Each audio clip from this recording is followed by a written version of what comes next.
From the Center for Investigative Reporting in PRX, this is Reveal. I'm Al Letson. Recently, President Obama said leaving Libya after the fall of Muammar Gaddafi without a day-after plan was the worst mistake of his presidency. It's been over 4 years since Gaddafi was killed by rebel forces during the Libyan Revolution. But as reported by Channel 4 and the BBC in Great Britain, removing a dictator from power didn't solve Libya's problems. On a quiet Mediterranean night, you might think all is well in Tripoli, until suddenly it's not. As you can see, the fight here is street to street and house to house. The black hole created by Gaddafi's fall has been filled by roving militias and the growing threat of ISIS. This center holds men accused of fighting for extremist groups. Faraj confessed to carrying out dozens of murders and has agreed to talk about the crimes. They show you how to do it. They do it in front of you, then they ask you to slaughter.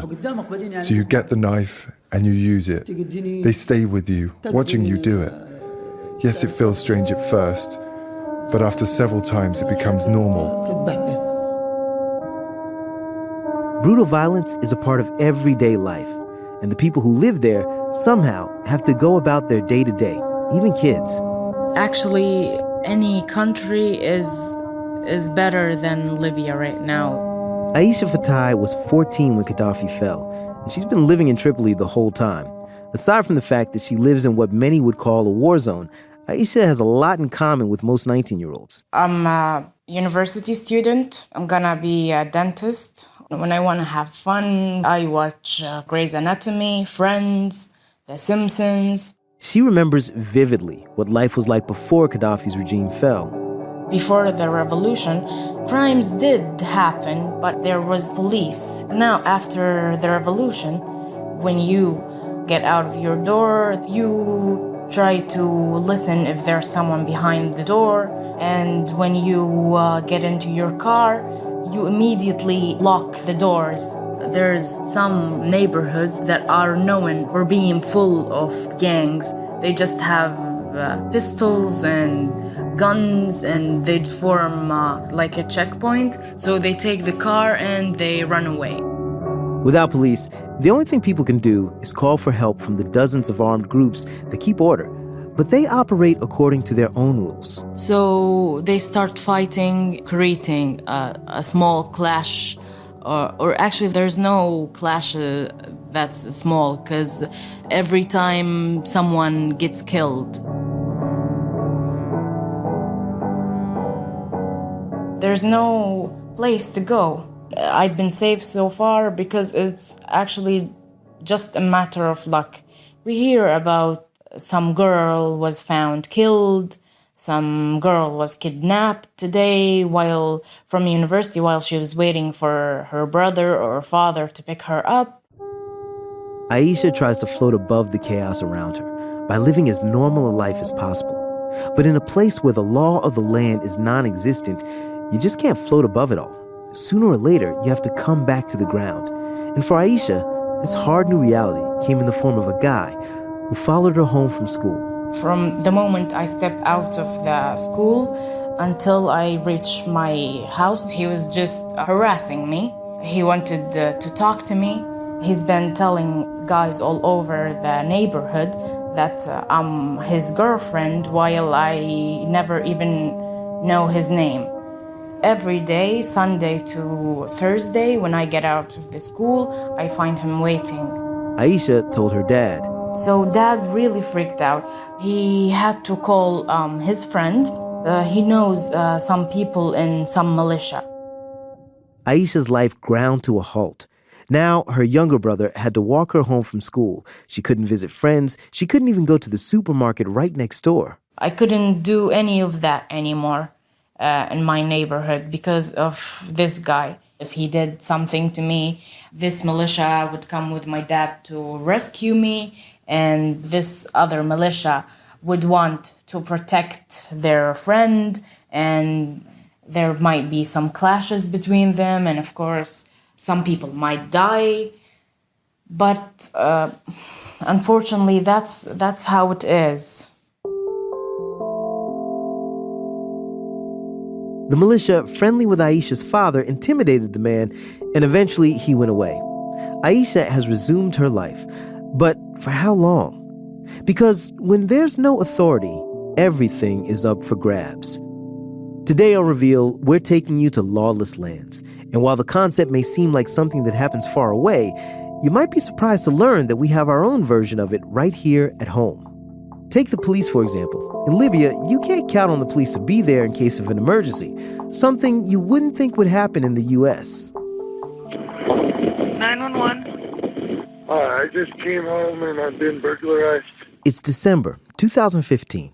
Cohen Ellenwood is calling 911 for help from his home in rural southwest Oregon. Okay, the unfortunate thing, sir, is that you're in the county and this has to go through the sheriff's office and they won't be open until tomorrow. I need help right now, man. I'm telling you what. Someone stole everything I owned. He calls back again and again, sometimes getting transferred to the state police. Now, what have they told you, sir? To get lost. Now, can I please have someone come report this? If they're not going to respond, sir, there is nobody to report it to until 9 o'clock in the morning. You have no one I can speak to that can be reasonable with me? Picture yourself. Everything you have is stolen. I understand that. Calling for help and no one will f***ing come. Cohen keeps calling a total of 13 times in 1 hour. Finally, someone tells him to come to the police department in Grants Pass, the nearest city, to speak with an officer in person. When he gets there, he's arrested for improper use of 911. This may sound like a really bad joke, but people in Josephine County have come to learn that when they call 911, there's often no one there to help them out. Reveal's Buyer Duncan went there to find out why this once sleepy corner of timber country has unraveled into lawlessness. Yeah, watch your hip when you get in here. I can try and move that over. On a recent morning, Josephine County Sheriff Dave Daniel jumps into his squad car and heads out on his rounds. Daniel cuts a strong presence, north of 6 feet, linebacker build, salt and pepper crew cut. 1708, clear. He leaves the sheriff's station and heads into the county's forested folds. It's a beautiful place. Emerald rivers, dollops of cloud slinking between mountains.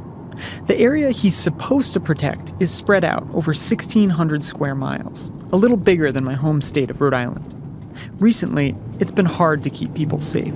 Imagine living in an area you call 911 and no one comes. Daniel says that's because the sheriff's department budget is about half of what it was 15 years ago. These days, there are often only 2 deputies covering the entire county. Seems a bit ridiculous, doesn't it? There's no detectives division, no major crimes team, and his department patrols just 10 hours a day.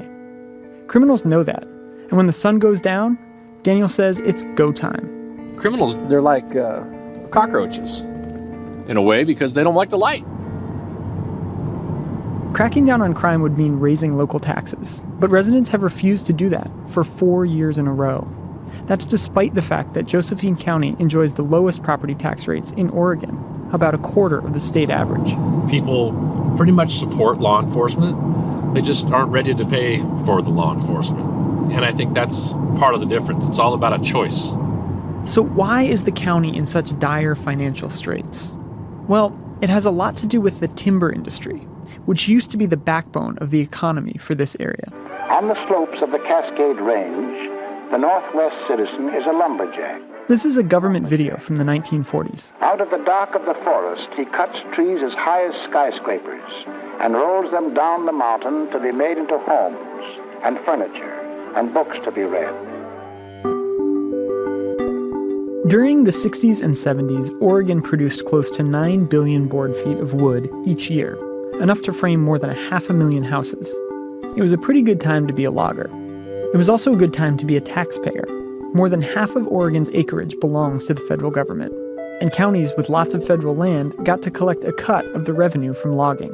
So tax rates in some places became very low.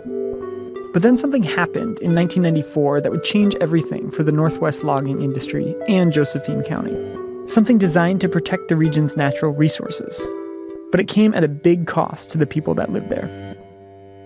We are announcing a plan today which we believe will strengthen the long-term economic and environmental health of the Pacific Northwest and Northern California. That's President Bill Clinton. He's introducing a set of guidelines to tighten environmental regulations in Oregon, Washington, and California. We know that our solutions will not make everybody happy. Indeed, they may not make anybody happy. They certainly didn't make the timber industry happy. In a report from 2011, a logging group blamed the Northwest Forest Plan for the closure of 261 mills and the loss of 50,000 jobs. There used to be more than a dozen mills in Josephine County, but the last one is closing this year. Mark Haggerty, an expert in rural economic policy, says a lot of small communities didn't know how to deal with this drop. Because payments were so large through the 60s, 70s, and into the 1980s, local governments became dependent upon them, and they relied on them to fund basic services. It made it really difficult for them to go back and to try to diversify the economy where options were limited or to raise revenue from other sources. Let me tell you exactly what was going on here. As the timber industry declined, county revenues, which were based on logging, declined too. So, the federal government stepped in to make up the difference with something called the Secure Rural Schools and Community Self-Determination Act. Quite a mouthful. The act propped up counties across the U.S., doling out billions to more than 40 states, because very little timber harvesting was taking place. You might call these make-good payments, since it was the government's environmental rules that were causing problems. Some would even say welfare. The act was supposed to last for 6 years, enough time for communities to get back on their financial feet. But it kept getting extended, sometimes at the 11th hour. Finally, in 2012, a lot of the money dried up, and the Josephine County Sheriff's Department was walloped by the fallout.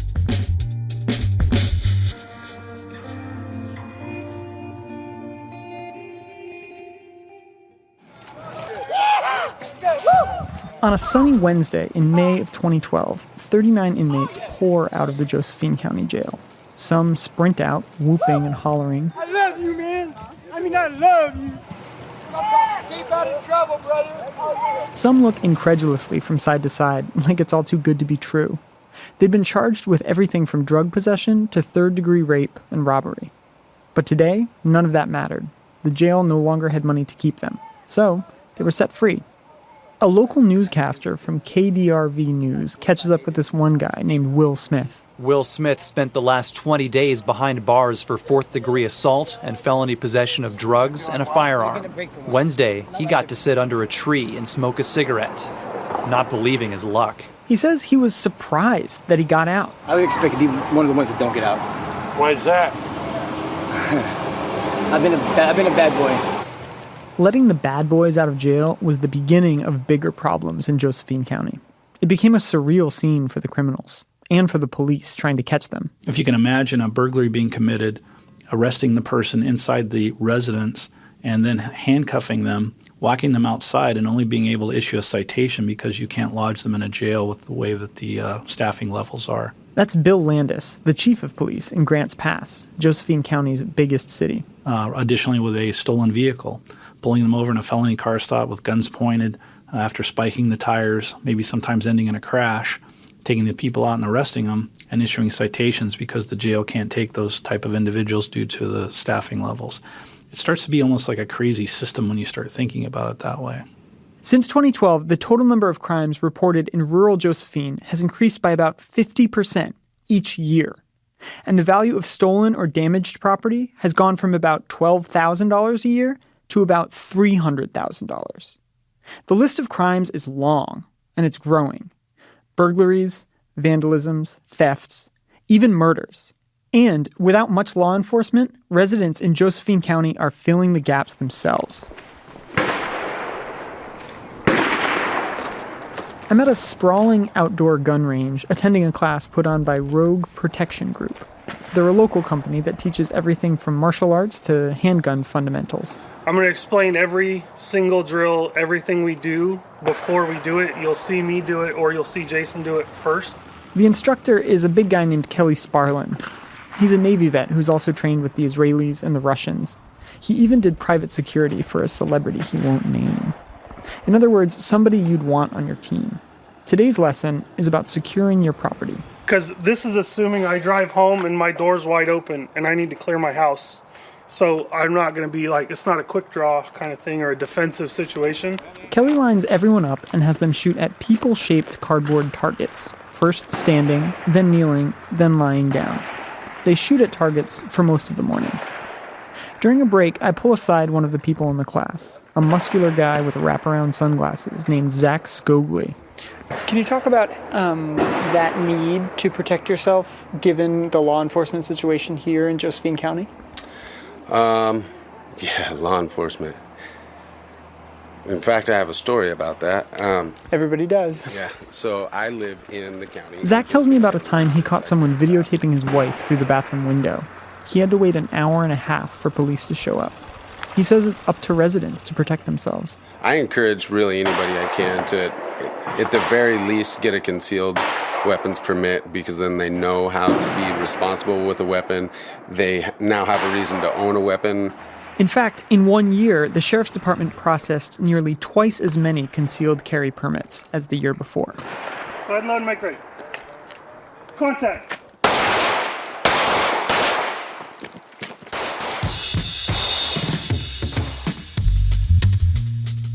Trista Ely is one of Rogue Protection Group's owners. Back at her office, she says business is booming. She estimates that 80% of her customers are there because there's little help from law enforcement. It is what it is. Now, we know that we don't have a sheriff's department that is going to be capable of taking care of our citizens, so they take care of themselves. As Trista talks, my eyes wander over to a printout from the sheriff's office hanging on the wall. Instructions for how to report a crime. There are two options. Call a number and leave a message, which will be returned, quote, as time allows, or submit a report online.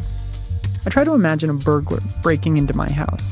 I run into my room, lock the door behind me, then dash off an email? I look back toward Trista and notice her handbag now. There's a Glock pistol sitting right next to it.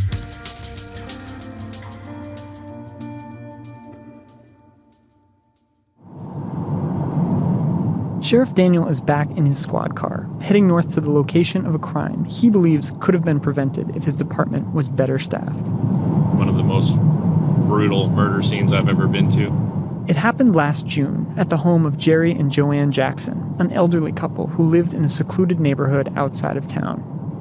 A guy named Brian Killian allegedly broke into the Jacksons' home, intending to rob it. Then he realized they were there. Daniel says this is what happened next. Stabbed them both. Killed one of their dogs. Senseless. Maybe somebody that should have already been in our custody.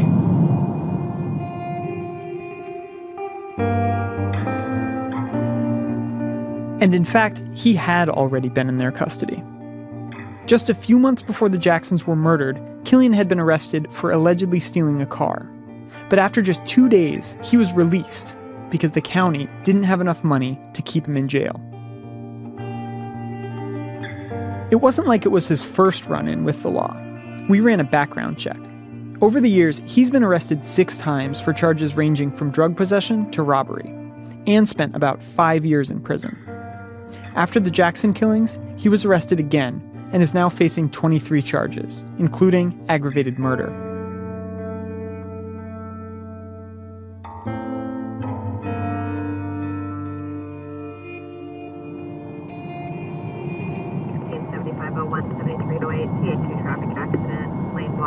Daniel pulls up to the Jacksons' house, a secluded spot at the top of a winding, tree-lined road. Looks like somebody new bought it. Who would have thought, the random act of violence would come to a nice house, nice home, with the suspect not knowing them. That's the scary part, is it can happen to anybody. You might think a ghastly murder like that one would convince residents that they needed to fund the sheriff's department. But Daniel says that didn't happen. Well, that time came and went without a blink of an eye. And another levee goes down. And the citizenry decides not to support law enforcement again.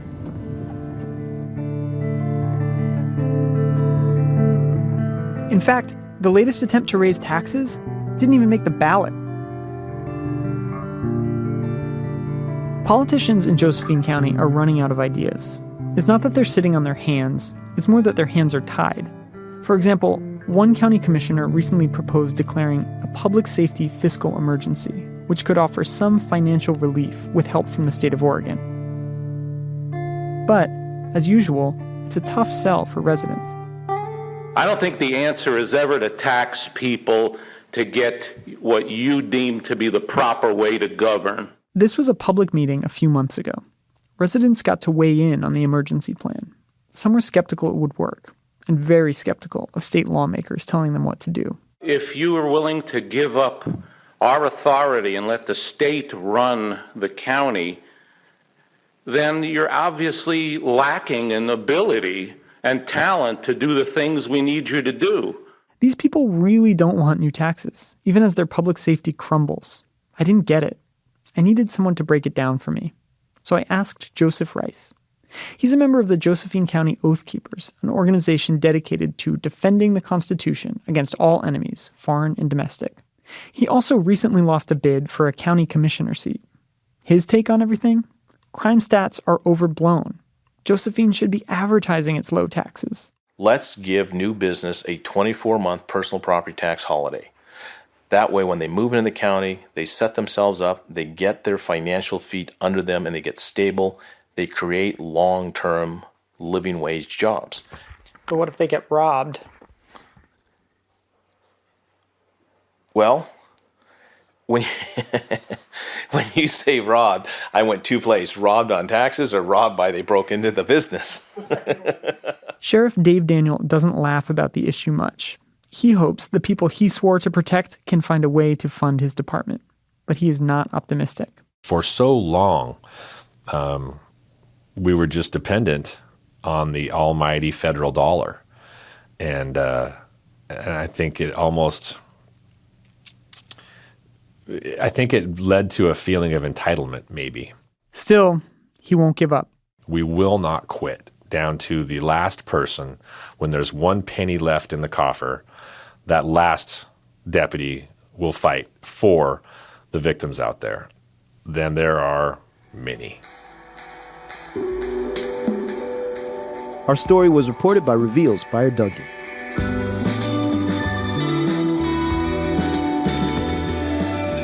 Coming up, a tiny town in Texas is left without a functioning government after nearly all of the town's officials were taken away in handcuffs by the FBI. That story when we come back on Reveal from the Center for Investigative Reporting and PRX. Hi, listeners. It's Julie B. Chan, the show's digital editor. You've been hearing about lawless places all across the globe, and if you follow Reveal on Instagram, you can meet some of the characters behind these stories. This week, we're taking you inside Josephine County, Oregon, where budget cuts have stretched law enforcement to the breaking point, and residents are stepping in to fill the gap. You won't want to miss these photo dispatches, including scenes from the self-defense trainings at Rogue Protection Group. Just fire up Instagram and follow us at Reveal News. Again, that's at Reveal News.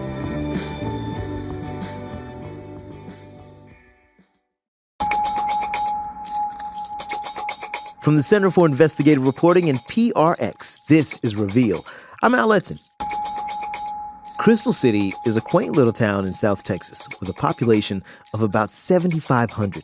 Its most famous resident is a cartoon sailor with a corncob pipe, one good eye, and a fearsome right hook. Popeye is the official mascot of Crystal City, the spinach capital of the world. But the town is now known as one of the most corrupt little cities in America. This is that town's mayor getting arrested for inciting a riot at his own city council meeting. You're not going to arrest me for what? Only in Crystal City, ladies and gentlemen. This is injustice. The mayor had stormed out of city council chambers and gotten into an altercation with several residents demanding his resignation. You see, they wanted him out because a couple weeks earlier, he had been arrested by the FBI in a raid that took down nearly the entire city council. They were accused of taking bribes in exchange for awarding city business. The life-size Popeye statue in front of City Hall had a front row seat to the mayhem. But since he isn't talking, We sent Reveal's Ike Sriskandarajah to find out what's going on. And he joins me now. Hey, Ike. Hey, Al. Hey, man. So now I've heard about corruption at City Hall before, but this sounds like a whole new level. I mean, the most corrupt little city? Yeah, when I heard about this place, it sounded kind of lawless. But when I got down there, I didn't expect to see the government dysfunction unfold right in front of me. So what happened? So I'm down at City Hall in Crystal City, hoping to interview people who work there, and I've got my mic out when I hear the door buzzer and two guys come rushing in. They look like they're on a mission, and I recognize one of them as he walks by. This is the kind of problem we run into when we're trying to call a meeting.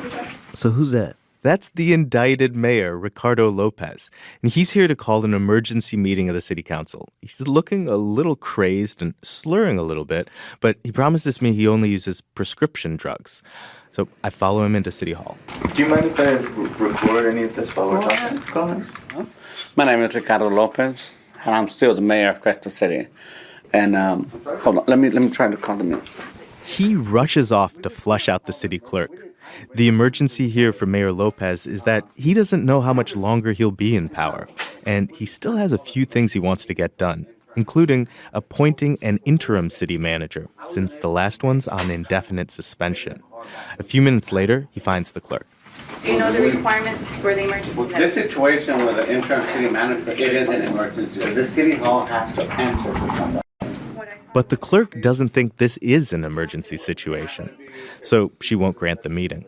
The mayor is clearly not welcome, but he still feels like he belongs here.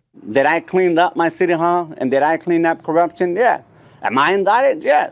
We're going to see in a court of law if I'm guilty or not. He sounds a little agitated there. And get this, after their encounter, the clerk calls the cops on the mayor. He gets arrested again. This time, he's charged with harassing the clerk.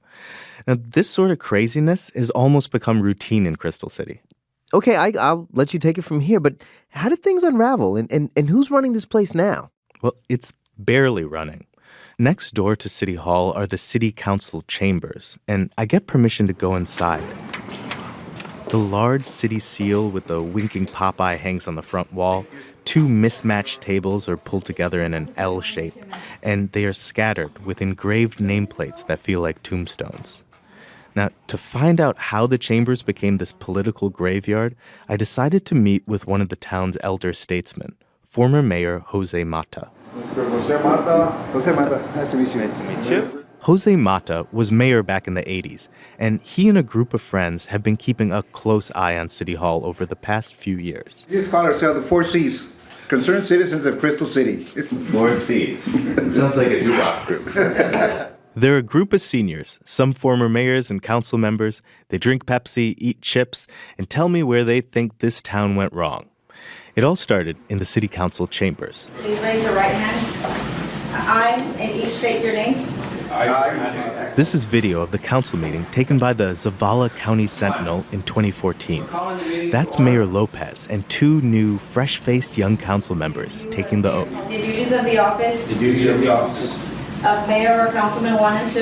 Okay, no, mayor. Whichever one applies to. On the video, you can see they're a little nervous and excited, like it's the first day of school. But within a few months, things unravel when the new council members start deferring to City Attorney James Jonas. Here he is walking the mayor through his first public hearing. Tonight, Mayor Lopez is here to gather information in this first hearing. It's really a one-way conversation.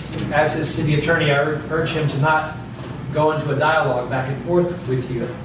Jonas stood out in the overwhelmingly Hispanic population, an Anglo outsider who had been an influential Republican lobbyist in D.C. After the Democrats took over Congress and the White House in 2008, he fell on hard times, even spending a few months in jail for not paying his child support. Then came a lifeline from Crystal City. A former client of his was a councilman there and offered him the job of city attorney in 2012. He didn't even have to apply. Longtime political observer Jose Mata watched with disgust. It was a Republican leader that came and poisoned Crystal City to the ground. Jonas convinced the new city council members to hire him as the city manager. And since he was already the attorney, Jonas got to write his own contract. No other city manager, city attorney in the history of Crystal City that had been paid the salary that was paid and awarded to City Manager James Jonas III. In a town where the median household income is $26,000, Jonas paid himself $216,000 plus a $6,000 travel stipend. That's nearly half the annual municipal budget. At the same time, the council is voting to raise taxes and hike fees. By the end of last year, the council meetings are standing room only. Angry citizens are filling the doorway as Jose Mata steps forward to challenge what the new mayor and his city council are doing. This is why this gathering is here, because now you've gotten yourselves in a corner where you have to raise everything in order to pay this man. That's right.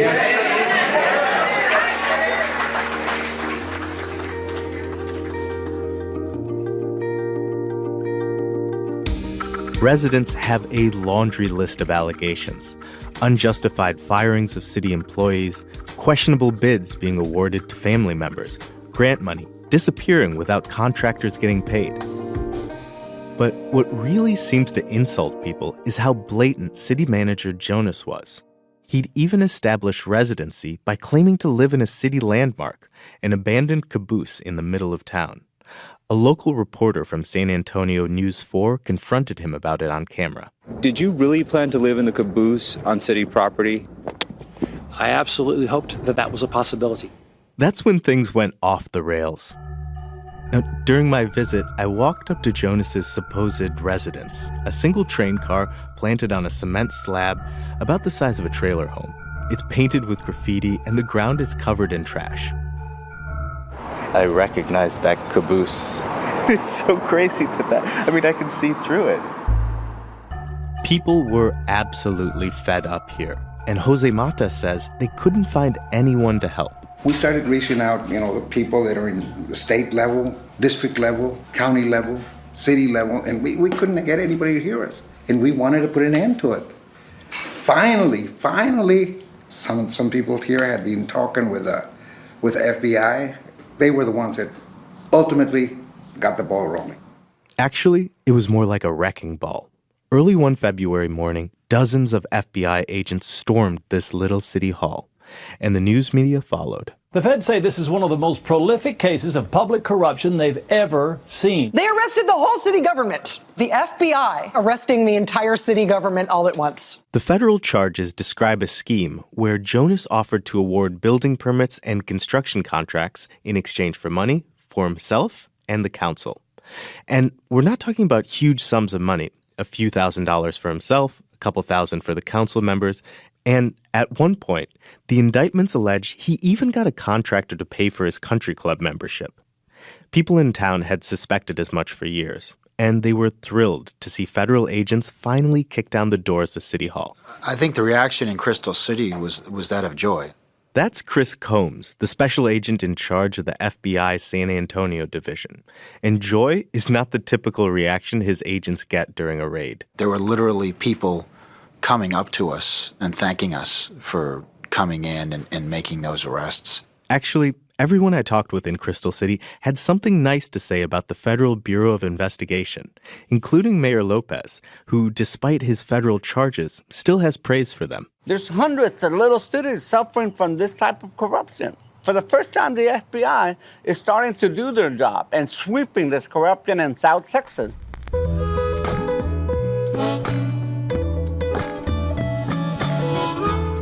Public corruption is a top criminal priority for the FBI, with arrests tripling in recent years in this district.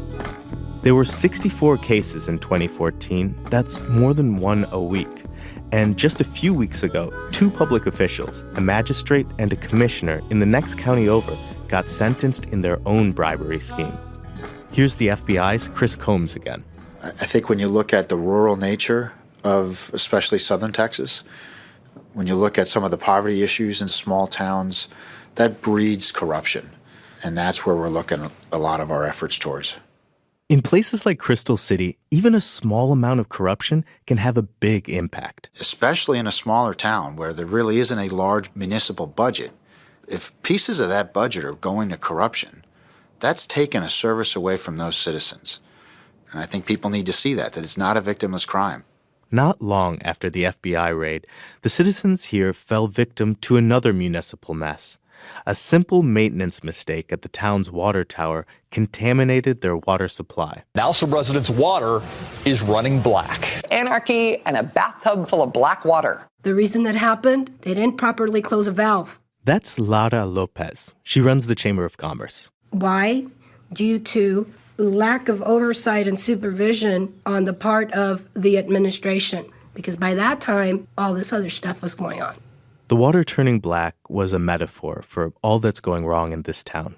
She says it's been really bad for business. What kind of incentive am I going to put out there for anybody from the Chamber of Commerce saying, hey, new business, come to Crystal City? And I mean, if you're a business, really? Who's going to touch us at 10-foot pole? Its reputation also hurts the town's ability to go after federal and state grants. And even if all the alleged perpetrators disappear, the stain of corruption doesn't just wash away. The 3-year term that these people served, the legacy they left and the mess it's going to take a whole lot longer to clean up.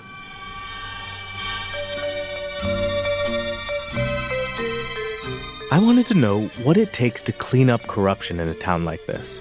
So I found somebody who's been trying to do just that for 30 years. United States Attorney for the Western District of Texas, Richard Durbin, no relation to the Illinois senator. He's philosophical about what makes human beings so corruptible. At some level, and I mean, and we're way off of where my expertise is, but at some level, we're all sort of tribal. All our lives, we act in the interest of our family, our community. But one day, when given the power of a public office, we're expected to put our own relationships second. Without having a lot of experience and training in that area, it's probably very difficult for people to recognize that I've got a conflict. And then once you've recognized the conflict, what do you do about it? He says many people don't know what to do about it, especially when an alleged corrupting influence, someone like City Attorney James Jonas, takes control. Once they're in charge, once they've got that upper hand and that control, it's very difficult to get the control back. It's very difficult to get the integrity back. I talked with the indicted mayor, Ricardo Lopez, about how corruption takes root. Even though he's been arrested several times and is facing bribery charges, he says he got into public service for the right reason. He told me he saw the city as a patient needing the help of a doctor. Now, he's not a doctor. He sells cars on Craigslist for a living. But for some reason, he thought he could help. That's when I decided to run. It was in surgery. Seeing a human heart laid on the table and still beating, how hard can it be to try to help the city? Well, heart surgery is really hard. Well, it's a lot of stress. Not just stress, but you got to, be a surgeon. This is the same way. You just got to not give up. Now, Lopez didn't go to medical school, but his patient is still on life support.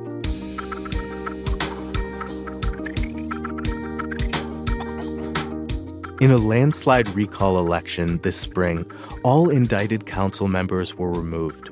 Only 25 people voted for the mayor to stay in office. Jose Mata tells me he and the other concerned citizens will continue to watch over elected officials in Crystal City. It's like watching a train wreck. How can you look away? I believe that it had not been for the absurdity of the council, we probably wouldn't have been able to get them out. Because that's what made the citizens of Crystal City get all riled up.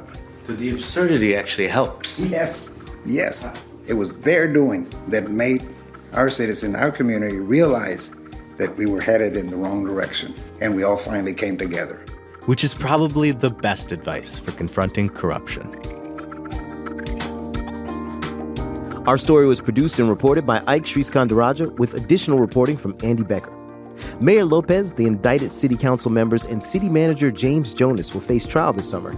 We reached out to Jonas for comment, but he did not respond. And don't forget, folks, when you goes to the polls today, a vote for Popeye means 2 cans of spinach for every pot. You're listening to Reveal from the Center for Investigative Reporting and PRX. Hey there. I'm Emmanuel Martinez, a data reporter at Reveal. This hour, we've been exploring what happens when systems that are designed to keep order fall apart. Sometimes that means a breakdown in government and law enforcement. Other times it's more of an everyday occurrence. We want to hear about the places in your life where there are no rules. It could be a mosh pit at a punk show, an amateur hockey game with no referee, or a place in the middle of nowhere where no one is looking. We want to hear about your lawless lands. So the next time you're confronting chaos, record a voice memo with your name and a brief description of where you are. Send it to lawless@cironline.org, and we may use it in a future episode or on our website. Again, that's lawless@cironline.org.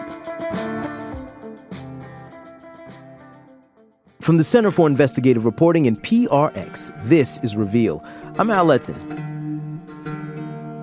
Today we've been looking at lawless lands. What happens in the absence of government? Who or what comes in to fill the void? Sometimes it's a strongman enforcing his will, other times it's just anarchy, and occasionally it's something completely unexpected. In December 2013, Jeremiah Heaton's daughter asked him a simple question. We were in a room and I was playing, and she kind of went into a quiet moment, and she looked at me and asked, will I ever be a real princess one day? And I guess the nature of the way that she presented the question to me made me realize that she was somewhat serious about it. And I answered her that, absolutely she would be. I think most people would find a way to deflect that answer. Maybe tell their daughter she's always been a princess in their heart, but not Jeremiah. I had in that moment made a statement to my daughter that, I couldn't really honor, and that bothered me. Because I didn't want to be a parent that told their child something that they could not follow through with. And that began trying to answer the question, is this even possible anymore?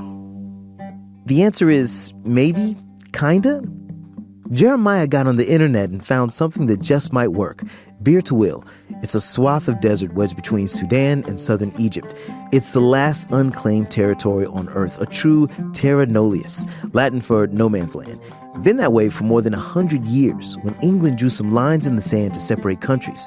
There ended up being a dispute over competing maps and a neighboring stretch of desert, and in the end, Beer to Will remained unclaimed. So when Jeremiah discovered this, he got an Egyptian visa, packed his bags, and set off. Now, this is not an easy place to get to. I had never traveled to that part of the world, and so I traveled to Cairo, and from there went to Hurghada and traveled along the coast to the village of Shalatin, and from there trekked towards the southwest, towards the Bir to Will region. After a brutal journey, which took days, planes, trains, and automobiles, Jeremiah laid his eyes on his new kingdom, 800 square miles of relentless wind, sand, and punishing sun. In the period of time from researching this up till the point that I went, my children had designed a flag for the kingdom, and so I had a flag manufactured and took that to Bir to Will, and then actually on Emily's 7th birthday, I planted the flag. And when I returned to the area where I ultimately was staying and had internet access, I made one Facebook post about what I had done for Emily in terms of creating a new country so that she could be a real princess, and that's where things went somewhat beyond what my expectations were. His post included a photo of him standing on a cluster of rocks in the middle of the desert.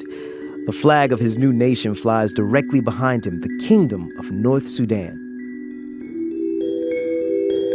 Later, he wrote a proclamation of independence. For countless millennia, our planet has witnessed the rise and fall of peaceful societies and those of cruel heartlessness, with 1,000 shades in between. And the news media took notice. And I began being contacted by news outlets around the world about what I had done, and it was only 3 days after that the CNN satellite truck was parked in my front yard, which was surreal. The speed at which news moves today when there's a story that interests people, it really is amazing. I think over the period of a month, I conducted anywhere from 300 to 400 interviews with outlets in every major country around the world. Disney even bought the film rights, and all of a sudden, Beer to Will became the main focus of Jeremiah's life. He was serious about following through on his claim, so he started having conversations with investors and developing ideas about what he would do with his kingdom. I want to use the Bir Tawil region in the Kingdom of North Sudan to be that laboratory for agricultural science. What we're focusing on is a new type of agriculture called controlled environment agriculture, also known as vertical farming. And the Japanese have really mastered the techniques of growing lettuce indoors. And so, why Bir Tawil? Well, it represents the most extreme conditions that exist on Earth. And if we can grow food there using a minimal amount of water, using these controlled environments in Bir Tawil, then that will allow us to expand that to other areas. And so what we're focused on in terms of our agricultural research is the use of water. If we don't start taking steps now to combat the food security issues that face our planet, then we're going to be in a very tough situation here in 30 years. While Jeremiah was dreaming big about his new nation, other people were feeling that the Kingdom of North Sudan was crossing into some pretty sensitive territory. Many bloggers, tweeters, and commentators began condemning Jeremiah, namely because he's a white man claiming a part of Africa, which is something the world has seen before. I really was surprised by it. I grew up in Northeast Georgia in an area that was very diverse. I never ever seen anything through any type of racial lens. And so being attacked as someone who didn't belong in this area simply because the color of my skin was white was very much a surprise to me. And, I think it's unfortunate on many levels that people look at me and see me in some sort of a racial way. And, I have no more control over the color of my skin than does anyone else on Earth. No, I don't expect you to. I totally don't expect you to. I totally get what you're saying. And I would just say respectfully, you get to live in that world where you can not deal with the racial component of stuff. I'm a black man that was raised in the South, and I didn't get that opportunity. I had to always deal with the racial component of stuff. And in my daily life, I'm not going around looking for racists hiding in the closets or anything like that. But because of the skin that I'm in and the skin that you're in, the way that we connect with the world are different, just fundamentally different. Sure. And so, I don't think that you went in there with the intentions of being, quote unquote, the white savior. But I do think that to think about the actions that you've taken without looking at it in the context of history, is problematic. Sure. And that's something that once it was brought to my attention that was a concern for people. And I've worked my hardest to try to explain what the intention is. And I think one of the variables that is different in my particular case versus, what happened during British colonialism or, some of the religious activities that have occurred in Africa is that where this land has no population, we, in effect, can carry out these activities and not have any impact on any sort of local population because no one lives there. Jeremiah believes that no one lives in Bir Tawil. We looked into it, and it turns out there's a nomadic tribe that's roamed the Sahara, including Bir Tawil, for centuries. They're called the Ababda, and they still pass through the region today. They're not permanent residents in the technical sense, but they're around. And we tracked one of them down with help from a Sudanese journalist named Idris Babikar, who translated for us. The area means a lot for me. I feel part of me there. My root is there, and I'm nothing without Bir Tawil. Hassan al-Abadi is a local leader of his tribe. He was near Sudan's border with Bir Tawil when we spoke by phone, and he takes issue with Jeremiah. Yes, we have heard about the American who proclaimed his kingdom there, but he left before we could reach him. We wanted to tell him that the area belongs to us. The Ababda, our ancestor graves, are still there, and we have come from there too. If we meet him, we would tell him that we would not let him or anybody else on Bir Tawil, and we will not allow him to have this land. There's a big question as to whether or not Jeremiah can legally claim this piece of land. According to international law, it's possible, but first he must obtain recognition from other countries, namely his neighbors, Egypt and Sudan. We got in touch with the Egyptian and Sudanese embassies, who are both aware of Jeremiah's claim. They wouldn't go on record with a statement about the Kingdom of North Sudan, but the vibe they gave us was that Jeremiah will probably have to wait a long time before he ever gets their stamp of approval.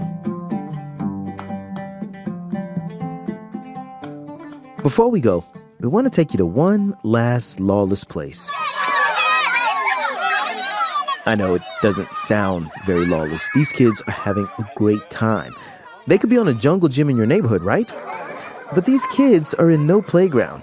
Independent radio producer and friend of the show, Anna Adlerstein, explains where she found them. On this island in Greece where about 1,000 to 1,100 refugees are being housed in a facility constructed for 300.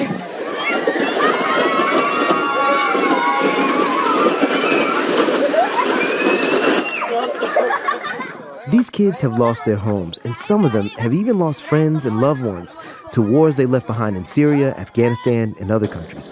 But today, in the dust and chaos of this overcrowded refugee camp, about 30 of them hop on a slide they've made and glide to the bottom.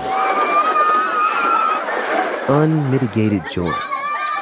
The thing is constructed on a hill, and there's like this big concrete ramp that leads from level to level. And the kids had a big metal door and were sliding down it as a means of entertainment. And I think that's pretty damn lawless.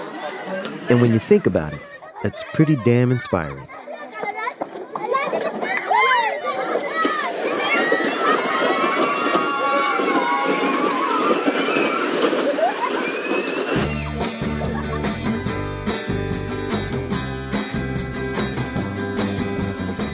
For more on what you just heard, plus our latest stories, go to revealednews.org. Thanks for listening.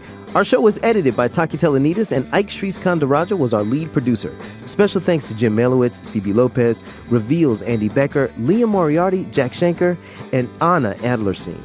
Our sound design team is the Wonder Twins, my man, Jay Breezy, Mr. Jim Briggs, and Claire C. Note Mullen. Amy Powell is our editor-in-chief, and Krista Scharfenberg is our head of studio. Suzanne Reber is our executive editor, and our executive producer is Kevin Sullivan. Our theme music is by Camerado, Lightning. Support for Reveal is provided by the Reva and David Logan Foundation, the Ford Foundation, the John D. and Catherine T. MacArthur Foundation, the John S. and James L. Knight Foundation, and the Ethics and Excellence in Journalism Foundation. Reveal is a co-production of the Center for Investigative Reporting and PRX. I'm Al Letson, and remember, there is always more to the story.